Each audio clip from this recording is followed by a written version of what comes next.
however your feminine delicacy may lead you to dissemble. For almost as soon as I entered the house, I singled you out as the companion of my future life. But before I am run away by my feelings on this subject, perhaps it would be advisable for me to state my reasons for marrying. Mr. Collins.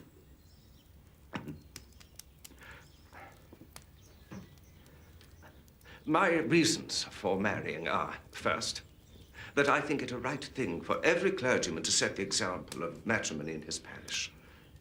Secondly, that I am convinced it will add very greatly to my happiness. And thirdly, which perhaps I should have mentioned first, that it is the particular recommendation of my noble patroness, Lady Catherine de Bourgh. Mr. Collins, she said, you must marry. Choose properly, she said. Choose a gentlewoman for my sake, and for your own, let her be an active, useful sort of person, not brought up too high. Find such a woman as soon as you can. Bring her to Hunsford, and I will visit her.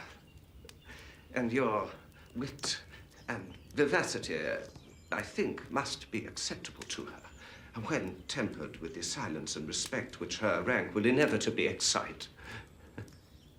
Yes. So much for my general intention in favor of matrimony. Now, as to my particular choice. My dear cousin, being as I am to inherit all this estate after the death of your father, I could not satisfy myself without resolving to choose a wife from among his daughters. And now, nothing remains but to assure you in the most animated language of the violence of my affections. Mr. Collins, please. To fortune, I am perfectly indifferent. I am well aware that £1,000 in the 4% is all you may ever be entitled to. But rest assured, I shall never reproach on that score when we are married. You are too hasty, sir. You forget that I have made no answer. Let me do so now. I thank you for your compliments.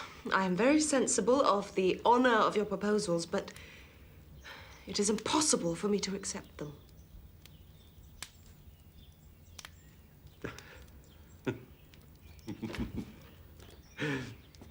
I am by no means discouraged, indeed not. I understand that it is usual with young ladies to reject the addresses of the man they secretly mean to accept when he first applies for their favor, and therefore I shall hope, my dear cousin, to lead you to the altar before long. Upon my word, your hope is an extraordinary one in view of my declaration. I was perfectly serious in my refusal. You could not make me happy, and I am convinced I am the last woman in the world who could make you so. My dear Miss Elizabeth, my situation in life, my connection with the noble family of de Bourgh are circumstances highly in my favor. You should consider that it is by no means certain that another offer of marriage may ever be made to you. You cannot be serious in your rejection.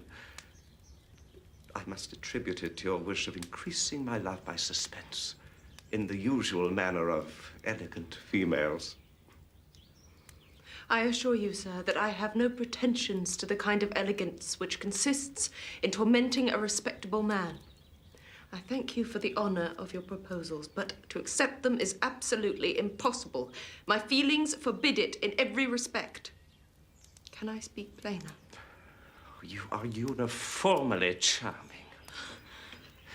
And I am persuaded that when sanctioned by your excellent parents,